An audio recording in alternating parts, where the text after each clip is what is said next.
कौन सा कर्म के कारण कौन सी बीमारी होती है, आइए जानते हैं। पहले तो मैं आपको एक बात बताना चाहता हूँ कि हर इंसान अपने कर्मों का विधाता होता है। जैसा कर्म वैसा कुदरत का फल। तो कर्म कैसा हो वो हमें सोच समझ कर ही करना चाहिए।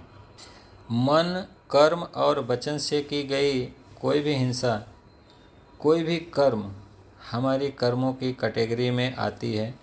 चाहे वो सज़ा अभी मिले चाहे बाद में मिले, परंतु सज़ा कर्मों के हिसाब से मिलता ज़रूर है। यही एक यूनिवर्सल लॉ है। जो दूसरों का अपमान करता है, वादों को तोड़ता है, दूसरों को निराशा देता है, दूसरों को सार्वजनिक रूप से अपमानित करता है, दूसरों को बेइज्जत करता है, ऐसे लोगों को मानसिक पीड़ा और अपमान सहन करना पड़ता है। संपत्ति या आर्थिक रूप से वंचित होना पड़ता है। सार्वजनिक अपमान और कष्ट का सामना करना पड़ता है।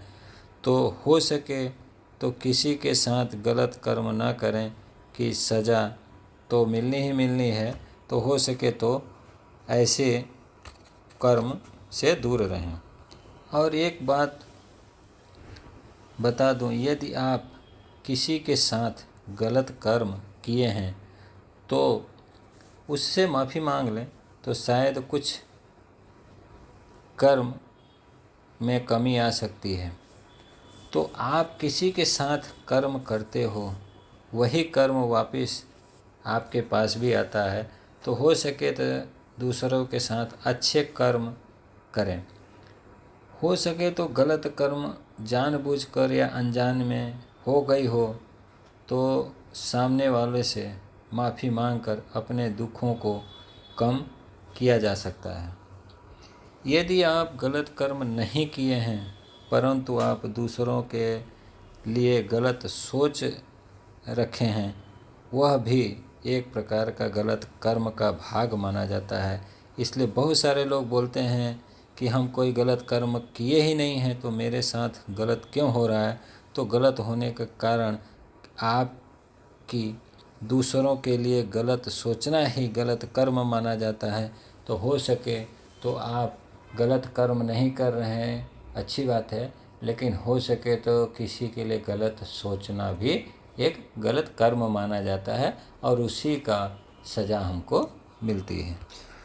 जो दूसरों पर अत्याचार करता है और उन्हें अत्यधिक घमंड और गर्व होता है, किसी को गुलाम बना कर रखता है, वह व्यक्ति को एलिफेंटियासिस हो जाता है, यानी कि हाथी के जैसा हाथ या पैर फूल जाता है। क्योंकि सामने वाले का दर्द और पीड़ा की बददुआ उसे ज़रूर लगती है और ये बीमारी उसको ज़रूर होती है। क्योंकि जो दर्द वो व्यक्ति ने सहा है उसके दर्द का सज़ा इसे इस बीमारी के द्वारा ज़रूर मिलेगा। तो हो सके तो किसी को गुलाम ना बनाएं, किसी पर अत्याचार ना करें, बहुत अत्यधिक घमंड ना करें। तो इन सब कर्मों से हो सके तो अब दूर रहें। जो लोग गरीब कमज़ोर लोगों को ज़्यादा ब्याज पर कर्ज देकर उसे पीड़ा पहुंचाते हैं तो उस व्यक्ति को टीबी की बीमारी ज़रूर होती है। हो सके किसी गरीब को कर्ज देकर परेशान ना करें ताकि आपको सज़ा भुगतनी पड़े। आप किसी को पीड़ा पहुंचाते हो, किसी की दिल को दुखाते हो और आप चाहो कि हम भगवान की शरण में चले जाएं, थोड़ा कर्म कम हो सकता है, परंतु सज़ा माफ़ नहीं होता है। बस थोड़ा सज़ा में कमी आ सकती है, बाकी माफ़ी तो बिल्कुल नहीं मिलेगी। तो हो सके तो गलत कर्म करने से बचें। जो लोग किसी को मजबूर समझकर उसके साथ अन्याय करता हो, अत्याचार करता हो और कठोरता से व्यवहार करता हो, ऐसे लोगों को बुरी खुजली और त्वचा की बीमारी ज़रूर मिलती है। तो हो सके तो किसी के साथ गलत कर्म ना करें, क्योंकि इंसान माफ़ कर सकता है परंतु ईश्वर के पास आपके कर्मों का हिसाब किताब होता है और सज़ा ज़रूर मिलता है।